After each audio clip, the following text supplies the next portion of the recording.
जैसे हम सबको अपने आप से बार बार पूछना है, हम जब मोबाइल इस्तेमाल करते हैं और जो कुछ देख रहे हैं तो काश दिल से ये सवाल आए, अलिहादा खुलिकतु, क्या मैं इस काम के लिए पैदा किया गया हूं जो मैं कर रहा हूं? अपने आप से पूछे ना, हैं? इसी तरह हम कुछ पढ़ रहे हैं, क्या पढ़ रहे हैं? ये पढ़ने से फायदा होगा या रब नाराज होगा? ये पढ़ने वाली चीज है भी कि नहीं? काश अपने आप से सवाल करे, अलिहादा खुलिकतु, क्या जो मैं कर रहा हूं इसीलिए मुझे पैदा किया गया है? हम कहीं जा रहे हैं, किस तरफ जा रहे हैं? नेकी की तरफ या बुरी महफिल की तरफ? शराब खाने की तरफ, जुआ खाने की तरफ, बेहयाई की तरफ, दोस्तों के साथ बुरे कामों की तरफ? काश दिल से ये सवाल आ जाए, अलिहादा खुलिकतु, क्या तुझे इसलिए पैदा किया गया जिसलिए तू जा रहा है? एक एक चीज हम कारोबार कर रहे हैं, जो भी कारोबार कर रहे हैं अपने आप से पूछे, क्या मुझे इसलिए पैदा किया गया जिस अंदाज से मैं कारोबार कर रहा हूं? हम गौर कर लें अपने हर हर अमल पर। ऐ मेरे प्यारे इस्लामी भाइयों, अगर ऐसा नहीं है तो फिर ऐसा ना हो कि रब अज़्ज़ वजल मुझसे नाराज हो जाए, कहीं मैं अपनी जिंदगी गलत या फजूल कामों में तो नहीं गवा रहा हूं। शायर लिखते हैं, कुछ मकसदे हयात जरूरी है दोस्तों, कुछ मकसदे हयात जरूरी है दोस्तों, कहना ये दिल की बात जरूरी है दोस्तों, जो फिक्रे आखिरत में गुजारी वो मुकम्मल, वरना तो ये हयात अधूरी है दोस्तों। किस काम में जिंदगी गुजर रही है? एक बात याद रखिए, हम में से कोई यहाँ 15 साल, कोई 20 साल, कोई 30, कोई 50, कोई 60 साल का भाई बैठा है, लेकिन गौर कीजिए, कभी हमने गौर किया, मालूम करने की कोशिश की मुझे दुनिया में भेजा क्यों गया है? हर चीज के बनाने का एक रीजन है ना। आपके कईयों के सर पे टोपी है, टोपी क्यों बनाई? सर को ढांपने के लिए। लिबास है, क्यों बना? कपड़े पहनने के लिए। घड़ी है, क्यों है? टाइम बताने के लिए। कलम है, क्यों बनाई? लिखने के लिए। अशरफुल मखलूकात बना दिया रब ने, किस लिए? पता ही नहीं है कि मेरी तख्लीक का, मुझे बनाने का मकसद क्या है। और एक और सवाल मैं करना चाहूंगा, आपके जेब में कलम होती है, जब तक लिखती है कहां रहती है? जेब में, सीने के साथ। लिखना बंद कर दे, खत्म कर दे, फिर कहां जाती है? डस्टबिन में। मकसद खत्म हो गया ना, अब इस पेन का हासिल कोई नहीं है। अगर मैं और आप मकसद के मुताबिक जिंदगी नहीं गुजार रहे तो फिर कहां जाएंगे? हैं? गौर कीजिए ना, एक तरफ तो अशरफुल मखलूकात हमें कहा जा रहा है, मगर यही बंदा जिस मकसद के लिए इसे बनाया गया, अव्वल तो कईयों को मकसद ही नहीं पता, और अगर मालूम है तो क्या जिंदगी उस मकसद के तहत गुजर रही है? अब मौलाना जलालुद्दीन रूमी बहुत मशहूर सूफी बुजुर्ग हैं, फरमाते हैं, अगर तुम्हें बादशाह किसी खास काम के लिए भेजे, हैं? चले आज की जबान में कह दूं कि आपका कोई सेठ है, बॉस है, कहीं आप जॉब करते हैं, ठीक है ना, आपका अफसर है, आपको कहे खास काम है, फला काम करके आओ। आप वो काम करने निकले और रास्ते में बहुत सारे दूसरे काम करने लग जाएं, और पर्टिकुलरली जिस काम के लिए भेजा वो काम ही ना करें, तो बताइए वो बादशाह जो है या वो जो बॉस है, वो आपका अफसर है, वो खुश होगा या नाराज होगा? ये भेजा किस काम के लिए था? आपके सर वो उसको छोड़े बाकी बहुत सारे करके आया हूं। भाई उसके लिए तो भेजा ही नहीं था, जो काम करने भेजा था उधर गए ही नहीं, वो किया ही नहीं। अल्लाह अकबर। अब आओ मैं कुरान की ज़बानी बताता हूं, मैं और आप बनाए किस लिए गए हैं, मुझे और आपको भेजा किस लिए गया है, मकसद हयात क्या है हमारा, मेरा और आपका। रब का कलाम, पारा नंबर 22 है, सूरह अहज़ाब। अल्लाह क्या इरशाद फरमाता है, गौर से सुनिएगा। इन्ना अरदनल अमानत अलस समावाति वल अर्दि वल जिबाल फअबैना अन यहमिलनहा व अशफक़ना मिनहा व हमलहल इंसान। आसान तर्जुमा कुरान, कंजुल इरफान। अल्लाह फरमाता है, बेशक हमने आसमानों और जमीन और पहाड़ों पर अमानत पेश की। अमानत पेश फरमाई तो उन्होंने इसके उठाने से इनकार किया और इससे डर गए, और इंसान ने इस अमानत को उठा लिया। यानी जरा गौर कीजिए, आसमान, जमीन, पहाड़ कैसी मजबूत और अजीब मखलूकात हैं, उन्होंने जिस अमानत का बोझ ना उठाया वो इंसान ने अपने जिम्मे ले लिया। अच्छा, फिर हुआ क्या कि आसमानों, जमीन, पहाड़ों को वो इज्जत ना मिली जो अल्लाह ने इज्जत इंसान को बख्श दी, क्योंकि इंसान को अशरफुल मखलूकात फरमा दिया गया। लेकिन अब सवाल ये, वो अमानत क्या है जिसको उठाने से पहाड़ ने इनकार कर दिया, जमीन ने इनकार कर दिया, ठीक है, आसमान ने इनकार कर दिया। फरमाया वो अमानत है नमाजें और हर वो काम जिसके करने पर सवाब मिले और ना करने पर गुनाह हो। नहीं करेंगे तो गुनाह होगा। ये वो अमानत है जो इंसान ने अपने जिम्मे ले ली है। और अल्लाह ने फिर इंसान को क्या शरफ दिया, वलकद करमना बनी आदमा, और बेशक हमने औलाद आदम को इज्जत दी। मजीद फरमाते हैं अगर तुम कहो मैं ये एक काम इबादत नहीं करता तो ना सही, और भी तो बहुत से काम करता हूं, याद रख इंसान और कामों के लिए दुनिया में नहीं आया। ये तो ऐसे है, अब जरा गौर कीजिए, उलमा ने बड़ी प्यारी मिसाल दी। किसी के पास कीमती लोहे की अनमोल तलवार हो और शाही खजानों में ऐसी तलवार मिलती हो, किसी को वो तलवार मिल जाए और वो कहे जनाब मैं इस तलवार से अब गोश्त काटा करूंगा, छुरी वाला काम मैं इस तलवार से लूं, जो करोड़ों रुपए की तलवार हो, मैं फारिग तो नहीं कर रहा ना, इस तलवार को इस्तेमाल तो कर रहा हूं। तो अक्लमंद क्या कहेंगे, ये तलवार इसलिए नहीं बनी, ये काम तो 2, 15, 20, 100 रुपए की छुरी कर सकती है, तुम शाही खजाने की अनमोल तलवार से प्याज काट रहे हो। एक और मिसाल दी उलमा ने कि किसी को सोने की देग मिल जाए, खजाने के अंदर से पहले के जमाने में होती थी, सोने की देग मिल जाए और उस सोने की देग में वो शलजम पकाने लग जाए, हालांकि उस देग के छोटे से टुकड़े से न जाने और कितनी देगे आ जाएंगी। यानी ये जो खजाने होते हैं ये इस तरह के मामूली कामों के इस्तेमाल करने के लिए नहीं होते। उलमा ने एक और मिसाल दी, किसी को बड़ी कीमती तलवार मिले और वो दीवार में उस तलवार को गाड़ ले और उस पर जनाब लोहे टूटे हुए बर्तन लटकाए या अपने कपड़े सुखाए, तो लोग क्या कहेंगे, ये तो कोई छोटी सी लकड़ी लगाकर भी काम हो सकता था, इतनी कीमती तलवार को इसलिए नहीं बनाया गया। अब अगर आप आज के दौर में अगर आप गौर करें कि कोई कीमती हमारी चीज है उसको हम प्रॉपर इस्तेमाल ना करें, फजूल इस्तेमाल करें, तो लोग क्या कहते हैं, यार ये क्या कर रहे हो, ये इस काम के लिए तो चीज नहीं बनी है। अच्छा, दुनिया की चीजों के लिए हमें ये बात समझ आ रही है, मगर गौर कीजिए, मुझे रब ने जिस लिए बनाया है मैं वो नहीं कर रहा हूं और बहुत सारे काम कर रहा हूं, तो फिर बताएं हम अपने मकसद हयात पर हैं या हट चुके हैं। कुरान क्या कहता है पता है, मेरी और आपकी कीमत क्या है। आप कहेंगे यार आप इतनी कीमती तलवारों की और सोने की देग की मिसाल दे रहे हैं, हम तो गरीब से लोग हैं, हमारी कौन सी कीमत है, आपको पता ही नहीं हमारी और आपकी कीमत क्या है। इसका कीमत भी मेरी और आपकी कुरान इरशाद फरमाता है। सुनो ऐ इंसानों, ऐ मुसलमानों, रब ने क्या शानदार तुम्हारी कीमत फरमाई है। अल्लाह फरमाता है इन्नल्लाह अश्तरा मिनल मुमिनीन अनफुसहुम व अमवालहुम बिअन्न लहुमुल जन्नह। कुरान कहता है बेशक अल्लाह ने मुसलमानों से उनकी जाने और उनके माल इस बदले में खरीद लिए कि उनके लिए जन्नत है। हमारा सौदा हो चुका है, मेरी जान मेरा माल ये सब मेरे रब का है, और इसके बदले क्या मिलना है, रब ने इसके बदले जन्नत का मोल देना है। अब हम देखें कि हमें क्या खूबसूरत मोल मिलने वाला है, मगर हम कर क्या रहे हैं, हम किन कामों में लग गए, हम अल्लाह की नाफरमानी में लग गए। बड़ी मशहूर आयत है, हम सब ने कई बार सुनी होगी, वमा खलक़तुल जिन्ना वल इंसा इल्ला लियअबुदून। अल्लाह क्या फरमाता है, मैंने इंसान और जिन्नात को नहीं बनाया मगर अपनी इबादत के लिए, यानी अल्लाह ने मुझे और आपको अपनी इबादत के लिए बनाया। अब इबादत छोड़कर सारी दुनिया के काम कर रहे हैं, कईयों की नमाजें कज़ा हो रही हैं, कोई जनाब गुनाहों में पड़ा हुआ है, कोई अल्लाह की नाफरमानी में पड़ा हुआ है, रब की नाराजगी वाले कामों में पड़ा हुआ है। क्या लौटना नहीं है, क्या अल्लाह की बारगाह में जाना नहीं है। खुदारा अपने मकसद हयात से ना हटें। याद रखिए मेरे प्यारे इस्लामी भाइयों, शायर लिखते हैं फरिश्तों से बेहतर है इंसान बनना, फरिश्तों से बेहतर है इंसान बनना, मगर इसमें लगती है मेहनत ज्यादा। हाँ, ऐसा नहीं है कि हर इंसान फरिश्तों से बेहतर है, हाँ ये बात याद रखिएगा। देखिए हमारे अंदर इंसान में और हैवान में और फरिश्तों में फर्क, उनमें शहवत नहीं है। जानवरों में शहवत है, अकल नहीं है।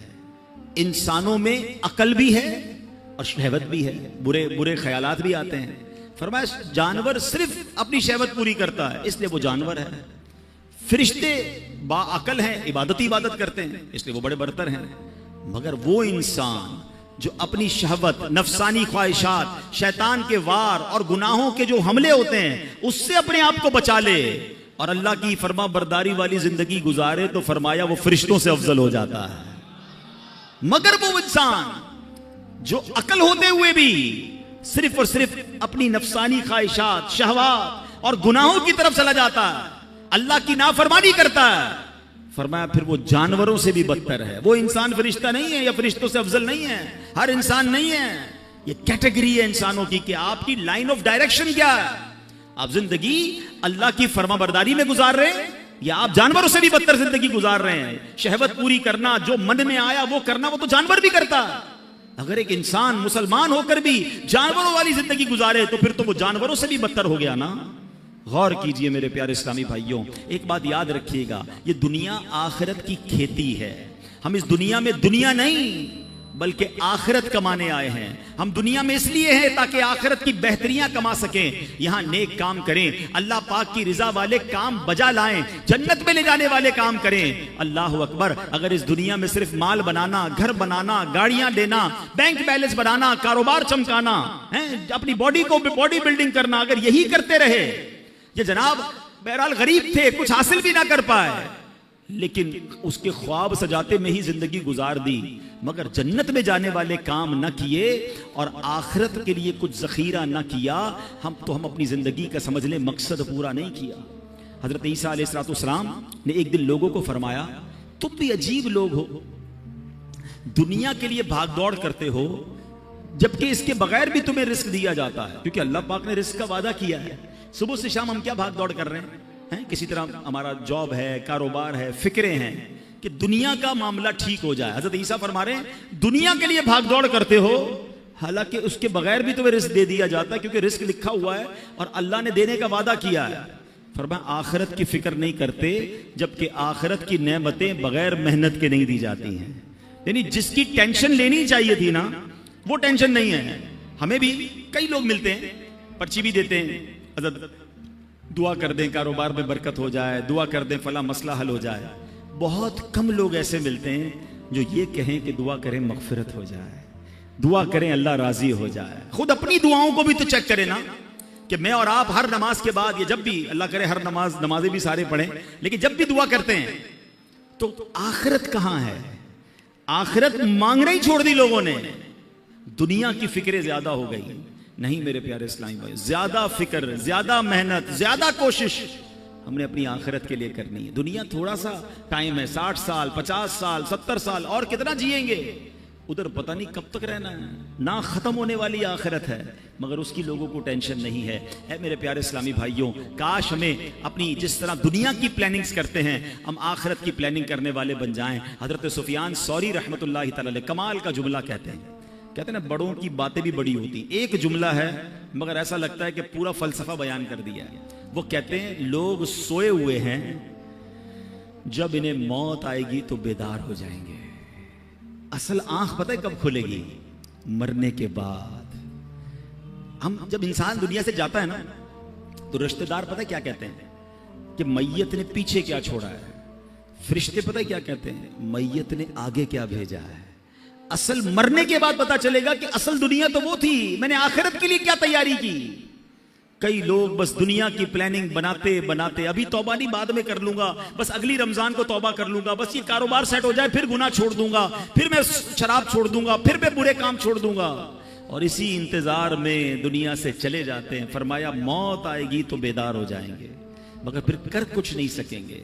ऐ मेरे प्यारे इस्लामी भाइयों, अल्लाह करीम कुरान मजीद में इरशाद फरमाता है, वब्तगी फीमा आताकल्लाहु दारल आखिरह, और जो माल तुझे अल्लाह ने दिया है उसके जरिए आखिरत का घर तलब कर। कितनी प्यारी बात है, जो कुछ अल्लाह पाक ने अता किया है उससे क्या तलब करना है? आखिरत तलब करनी है। अब अल्लाह ने क्या दिया है?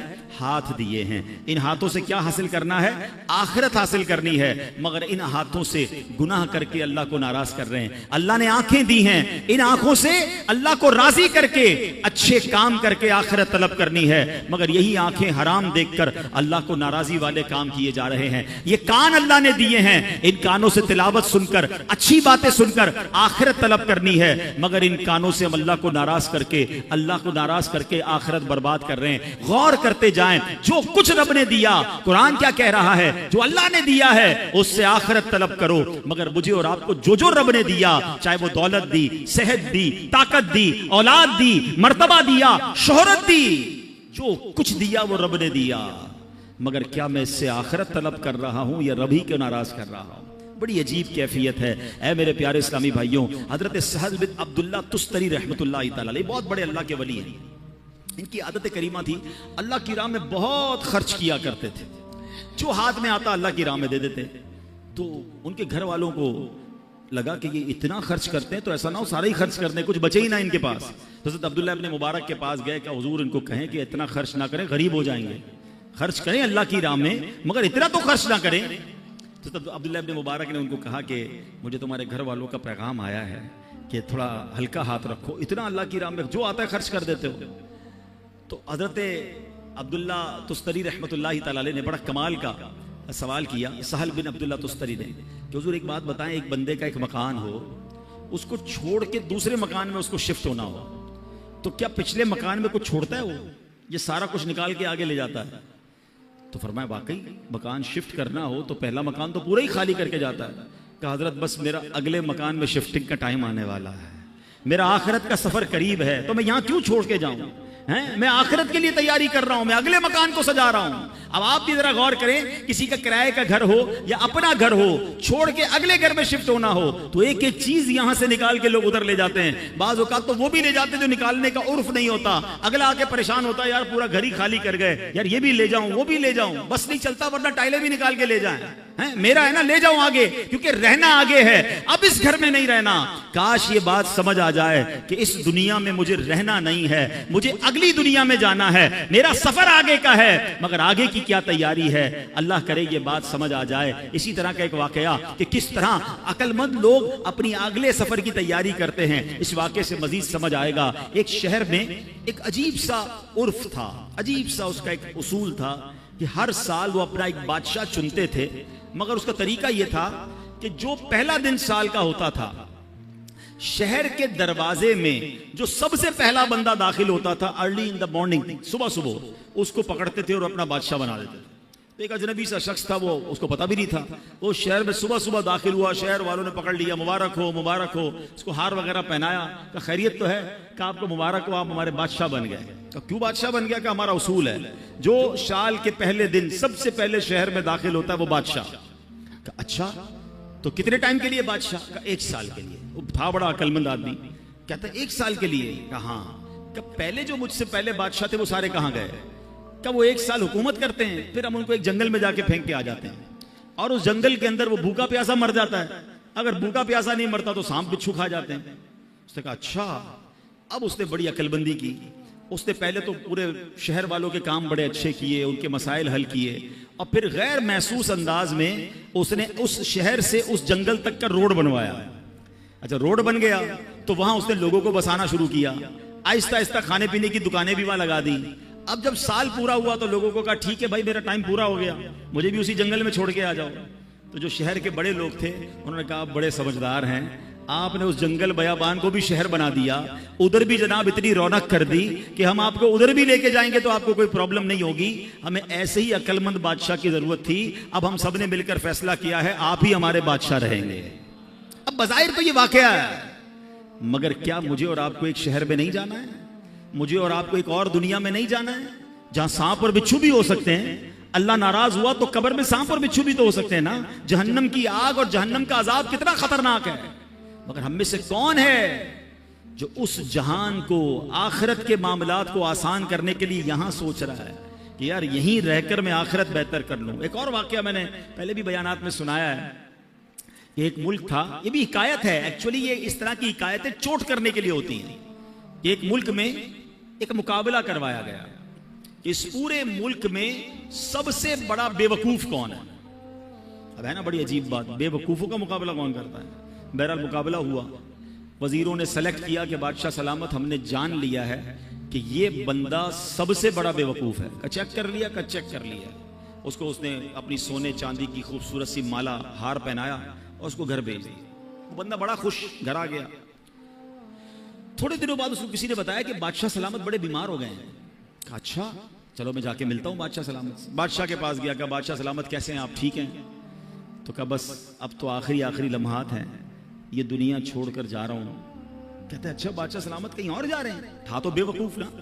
कहा बस अब ये दुनिया, ये जहान छोड़कर अगले जहान में जा रहा हूं। तो बादशाह सलामत ये बताइए, यहां तो इतना बड़ा महल है, इतने सारे कमरे हैं, जिधर जा रहे हैं उधर महल बना लिया? बादशाह कहता वहां तो झोपड़ी भी नहीं बनाई है। अच्छा बादशाह सलामत में देख रहा हूं आपके पास बड़े पैसे हैं, यहां पर बड़े हीरे जवाहरात हैं, जिधर जा रहे हैं उधर आपने पैसे भिजवा दिए? कहा नहीं, उधर तो फूटी कौड़ी भी नहीं है। क्या बादशाह सलामत, इधर मैं देख रहा हूं आपके आगे पीछे इतने खादिम खादमाएं मुलाजिम, जिधर जा रहे हैं उधर कुछ मुलाजिम भिजवाए नहीं भिजवाए? कहा उधर मेरा कोई खिदमतगार नहीं है। तो उस बेवकूफ ने पता है क्या किया, जो अपनी माला थी ना जो बादशाह ने पहनाई थी उसको उतारी और उसको बादशाह को पहना दी। कहा मुझसे बड़े बेवकूफ तो फिर आप हुए ना, आपको पता है कि मैं किसी और दुनिया में जा रहा हूं, ना घर बनाया, ना पैसे भिजवाए, ना मुलाजिम भिजवाए, तो बड़े बेवकूफ तो आप हुए। अब सही बताओ, ये हम सब के दिलों के लिए कैसी चोट है। हम सबका घर है, बेशक छोटा है बड़ा जो भी है, आखिरत में घर बनाया। हम सब के पास कुछ ना कुछ यहाँ रकम है, कुछ रकम, कुछ पैसे, कुछ सदका खैरात करके आखिरत का खजाना जमा करवाया है। सिर्फ पैसों से नहीं, सजदों के जरिए, तिलावत के जरिए, जिक्र अस्कार के जरिए, अल्लाह की रिजा के जरिए कुछ आगे की राहतें जमा की। नोबडी केयर, कोई बात भी नहीं करता मरने के बाद की। जो बात करनी है दुनिया की, जो प्लानिंग करनी है दुनिया की। पता है शैतान ने हमारे साथ एक गेम की है, हमें मौत की बात करने नहीं देता है। हो सकता है अभी भी जो बात कर रहा हूं ना, किसी के दिल में ख्याल आ रहा होगा, यार ये मौलाना साहब क्या मरने की बातें कर रहे हैं, आखिरत की बातें कर रहे हैं, कब्र की बातें कर रहे हैं। भाई यार दुनिया की बात करो। कमाल है यार, मैं बात नहीं करूंगा तो आप मरने से बच जाओगे। क्या जनाजे उठते नहीं देख रहे? अच्छा क्या 70-80 साल के बाद ही लोग मर रहे हैं? 15 साल, 20 साल, 22 साल के नौजवान भी दुनिया से जा रहे हैं। हमारी मेरी आपकी बारी कब आ जाए हमें पता ही नहीं है। तो हम किस चीज के इंतजार में हैं? हम क्यों तैयारी नहीं कर रहे? तो है मेरे प्यारे इस्लामी भाइयों, आज के इस बयान में ये सोचिए कि मुझे और आपको मरना है, ये हकीकत है, इससे जी चुराया नहीं जा सकता। और वो जिंदगी की तैयारी, आखिरत की तैयारी मुझे और आपको दुनिया में करनी है। काश हमें ये बात समझ आ जाए कि खाली हाथ लेकर, खाली नामाए अमाल लेकर अगर हम अल्लाह की बारगाह में गए तो फिर क्या जवाब देंगे। ऐ मेरे प्यारे इस्लामी भाइयों, आपको पता है कि जुमे के खुतबे में, अब कल जुमा है ना, आप जुमा सुनेंगे, खुतबा सुनेंगे, एक बड़ी खूबसूरत हदीस सुनाई जाती है। और उस हदीस में बार बार बात यह कि हम सुनते तो हैं मगर उसका तर्जमा मालूम नहीं करते। अगर मालूम कर लें, समझें तो कितने खूबसूरत मैसेजेस होते हैं। अल्लाह के हबीब अलैहिस्सलाम फरमाते हैं, अल बिर्रु ला यबला वज़्ज़म्बु ला युनसा वद्दय्यानु ला यमूत इअमल मा शिअत कमा तदीनु तुदान। कुछ याद आ रहा है? ऐसे अल्फाज कानों में आते हैं ना, आते तो हैं, हम तो उस वक्त अपनी दुकान का हिसाब कर रहे होते हैं, हमारा तो ध्यान कहीं और होता है। हर जुमे ये तकरीबन हदीस खुतबों में सुनाई जाती है। क्या कमाल की हदीस है। अल बिर्रु ला यबला, नेकी पुरानी नहीं होती, वज़्ज़म्बु ला युनसा, गुनाह भुलाया नहीं जाता, वद्दय्यानु ला यमूत, जिस रब ने इंसाफ कर रहा है उसको मौत नहीं आनी। इअमल मा शिअत कमा तदीनु तुदान, कर ले जो करना है, जैसी करेगा वैसी भरेगा। है ना हदीस समझाने वाली है कि नेकी पुरानी नहीं होगी, नेकियां करते रहिए। अच्छा गुनाह करके हम भूल जाते हैं, मगर हम भूल गए, कहीं लिखे गए हैं, कहीं मौजूद हैं, हमारे नामाए अमाल में मौजूद हैं। हमारा मामला ही उल्टा है। हमारे बुजुर्गाने दीन एक जिंदगी में गलती हो जाती, सारी जिंदगी उसे याद करके रोते। हमारे हजारों गुनाह हैं, हमें याद ही नहीं है, हमें अपनी नेकियां याद हैं। कभी कभी जनाब तहज्जुद पढ़ ले तो ऐसा लगता है मैं तो पक्का ही जन्नती हो गया, आज तो 5 टाइम जमात से नमाज पढ़ी है, कमाल हो गया। एक नेकी कर कर फूले नहीं समाते, हजारों गुनाह किए वो भूल गए। याद रखिएगा हदीस के अल्फाज है, गुनाह भुलाया नहीं जाता, तौबा करनी होगी, अल्लाह को राजी करना होगा। और अगला जो पार्ट है ना, इअमल मा शिअत कमा, कर ले जो करना है, तदीनु तुदान, क्या होगा, जैसी करेगा वैसी भरेगा। कभी आपने देखा है कि कोई बंदा अपने घर में आम का पौधा लगाए और लोगों से कि हजरत दुआ कर दे सेब निकल आए, तो लोग क्या कहेंगे, भाई पौधा आम का लगाया, निकलना भी आम ही है, वो भी दुआ करो, निकला है कराची में तो वो भी नहीं निकलता, शजरकारी किया करो भाई, ठीक है ना। लेकिन आम के पौधे में सेब नहीं निकलता, ये समझ आता है। गुनाहों वाली जिंदगी के बाद जन्नत की उम्मीद रख के बैठे हैं, काम अल्लाह को नाराज करने वाले करने, नमाजें हमारी कज़ा हो रही हैं और हम उम्मीद लगाए बैठे हैं कि कब्र जन्नत का बाग बनेगी। खुद सोचे ना, करेंगे जैसी वैसी भरेंगे ना, जैसा बोएंगे। आज हमें यह पता चला कुरान और हदीस की रोशनी में कि मुझे और आपको बनाया क्यों गया है, मेरी और आपकी पैदाइश का मकसद क्या है। एक अमानत है जो इंसान ने कबूल की है, एक्सेप्ट की है, और वो अल्लाह को राजी करने वाले काम हैं, वो नमाजें हैं, वो इबादतें हैं, वो हराम कामों से बचना है। तो है मेरे प्यारे इस्लामी भाइयों, काश हम ये बात समझ जाएं। नबी पाक अलैहिस्सलाम की हदीस पाक है, फरमाया हैरत है, इंतहाई हैरत है उस पर जो हमेशा के घर को मानता है फिर भी धोखे के घर यानी दुनिया के घर के लिए मेहनतों में मसरूफ है। मालूम है कि हकीकत वाला घर दूसरा है, मगर ये दुनिया के घर और यहीं के लिए मसरूफ है। प्यारे आका फरमाते हैरत है उसके लिए। काश ये बात हमें समझ आ जाए। ऐ मेरे प्यारे इस्लामी भाइयों, तो आइए नेकोकार बन जाइए। इतनी सारी रिवायतें, वाकयात, सब कुछ हमें झंझोड़ झंझोड़ कर कह रहे हैं कि ऐ बंदे, ये दुनिया आखिरत के लिए वक्फ है, दुनिया आखिरत की खेती है, आज जो बोएगा वही आखिरत में काटेगा।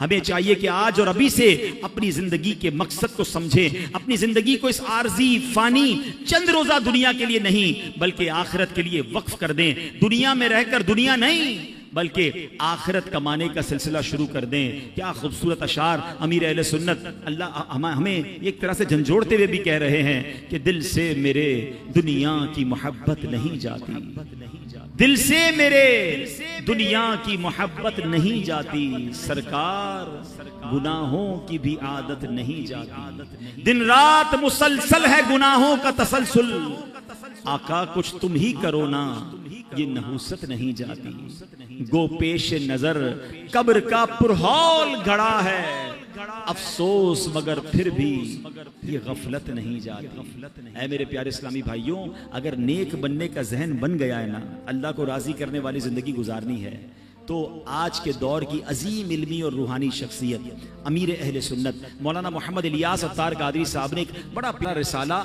नेक आमाल का रिसाला हमें अता किया है। नेक अमाल के रिसाले से पाबंदी से अपने अमाल का जायजा लीजिए। नबी पाक अलैहिस्सलाम ने हजरत अबू ज़र ग़िफ़ारी रदी अल्लाह तआला अन्हु से इरशाद फरमाया, ए अबू ज़र, आदमी उस वक्त तक मुत्तकी नहीं बन सकता जब तक अपने अमाल का जायजा इतनी सख्ती से ना करे जितनी सख्ती से कोई शख्स अपने कारोबारी शरीक से हिसाब करता है। इसका फायदा यह होगा कि उसे मालूम हो जाएगा कि उसके खाने पीने और पहनने की चीजें हलाल की हैं या हराम की। किसी पार्टनर से कैसा हिसाब करते हैं, नहीं नहीं ये मेरे थे, ये आपके नहीं थे, हमारा ये तय हुआ था, ये तो मेरा प्रॉफिट है।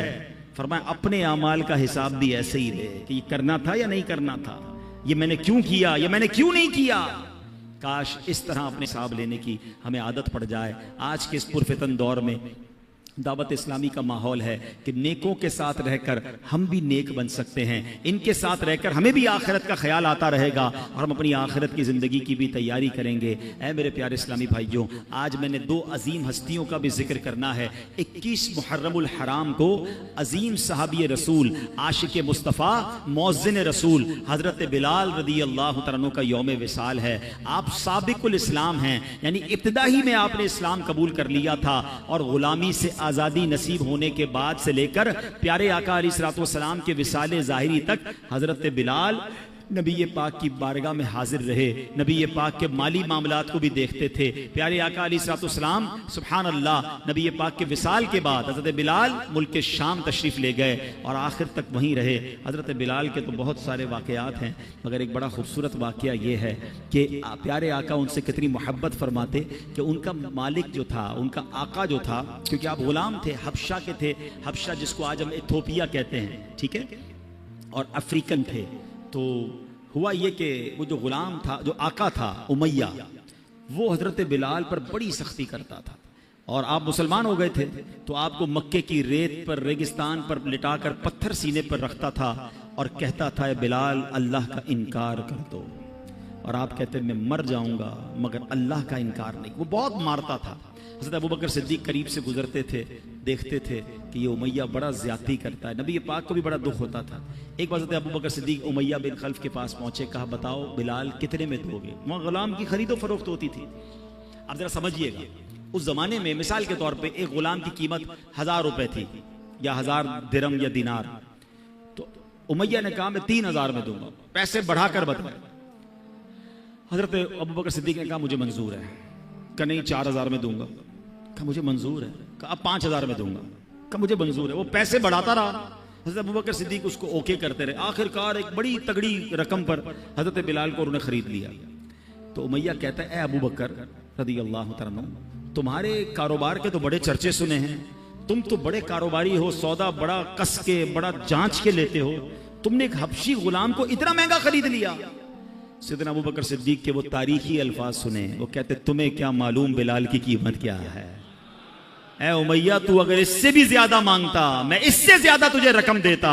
हजरत बिलाल को लिया और नबी पाक की बारगाह में हाजिर हुए। क्या हुजूर बिलाल हाजिर है, हुजूर बिलाल को आजाद करवा के लाया हूं। अल्लाह अकबर। नबी पाक इतना खुश हुए, फरमाते हैं अबू बकर, बिलाल को खर्च करने में जो रकम खर्च की है ना, उसमें कुछ पैसे मेरे भी शामिल कर लो। हज़रत अबू बकर कहते हैं हुजूर मेरा जो कुछ है सब आप ही का तो है। अल्लाह अकबर। ऐसे बिलाल हैं जिनको नबी पाक से कितनी मोहब्बत और सरकार दो आलम अलैहिस्सलातु वस्सलाम को उनसे कितनी मोहब्बत है। सुभान अल्लाह। इसी तरह 18 मुहर्रमुल हराम एक और अजीम शख्सियत, और वो कौन है? वो आशिक के नेक आमाल, आलिम बाअमल, मुफ्ती दावत इस्लामी हजरत मुफ्ती मोहम्मद फारूक अत्तारी रहमतुल्लाहि तआला का यौम विसाल है। आप नमाजों की हिफाजत फरमाने वाले, जबान और आंखों का कुफल मदीना लगाने वाले, तिलावत कुरान करीम करने वाले और खूब खूब दीनी कामों में हिस्सा लेने वाले। और सुभान अल्लाह, आप रहमतुल्लाहि तआला के इंतकाल के बाद आपके मज़ार पर आपके पीरो मुर्शिद अमीर अहले सुन्नत ने आपके बारे में यूं फरमाया, या रसूल अल्लाह सल्लल्लाहु अलैहि वसल्लम, मैं इससे राजी था, आप भी इससे राजी हो जाएं। या गौसे पाक, मैं इससे राजी हूं, आप भी मेरे फारूक से राजी हो जाएं। अल्लाह अकबर। ऐसी अजीम हस्ती, अल्लाह इन दोनों अजीम हस्तियों के मज़ार पर करोड़ों रहमतों की बारिश नाजिल फरमाए। इन लोगों ने दुनिया में रहकर अपनी आखिरत बना ली, काश हम भी दुनिया में रहकर अपनी आखिरत बेहतर करने वालों में हो जाएं। अल्लाह मुझे भी आपको भी अपनी आखिरत बेहतर करने की फिक्र और सोच नसीब फरमाए। इसमें मदनी काफिले भी हैं, सफ़र करें तो आखिरत की तैयारी मिलती है। बार बार इज्तिमा में आते रहें, मदनी मुज़ाकरों में शिरकत करें, तो इंशाअल्लाह ये जहन बनता चला जाएगा। अल्लाह पाक अमल करने की तौफीक अता फरमाए। आमीन बिजाहिन नबील अमीन सल्लल्लाहु तआला अलैहि वसल्लम। सल्लू अलल हबीब सल्लल्लाहु तआला अला मुहम्मद सल्लल्लाहु अलैहि वसल्लम। अब इंशाअल्लाह दुरूद पाक और ऐलानात हमारे इंशाअल्लाह। एक ऐलान सुन लीजिए कि अल्हम्दुलिल्लाह मदनी हेल्थ केयर सेंटर माशाअल्लाह दावत इस्लामी का ये भी शोबा है और ये औरंगी टाउन में बन भी चुका है और आज इसका शायद कैंप भी लगा हुआ है। तो इसमें रियायती कीमत में लैब टेस्ट, मेडिकल स्टोर की अद्वियात पे डिस्काउंट की सहूलत और डॉक्टर से तसल्ली बख्श चेकअप, गैर ज़रूरी लैब टेस्ट से परहेज, साफ़ सुथरा माहौल और सबसे बढ़कर ख़वातीन के लिए बापर्दा माहौल फराहम किया जाता है। और सुभान अल्लाह, इस तरह तकरीबन हर माह कई मरीजों को निहायत कम कीमत में ऑपरेशन करवाया जाता है। इस वक्त मदनी सेंटर में 30,000 से ज़ायद मरीजों का इलाज किया जा चुका है। औरंगी टाउन के लिए खुशखबरी है कि दावत इस्लामी से मुंसलिक अफराद एक माह के लिए फ्री OPD की सहूलियात और 50% लेबॉर्ट्री टेस्ट पर डिस्काउंट हासिल कर सकते हैं। तो ये अल्हम्दुलिल्लाह इन गरीब इलाकों के लिए ये दावत इस्लामी के शोबे की काविश है। तो आप मदनी क्लिनिक पे जाया भी करें और गालिबन आज वे बाहर स्टॉल भी मौजूद है, तो मजीद मालूमात आप वहाँ जाकर लें। अल्लाह पाक अमल करने की तौफीक अता फरमाए। सल्लू अलल हबीब।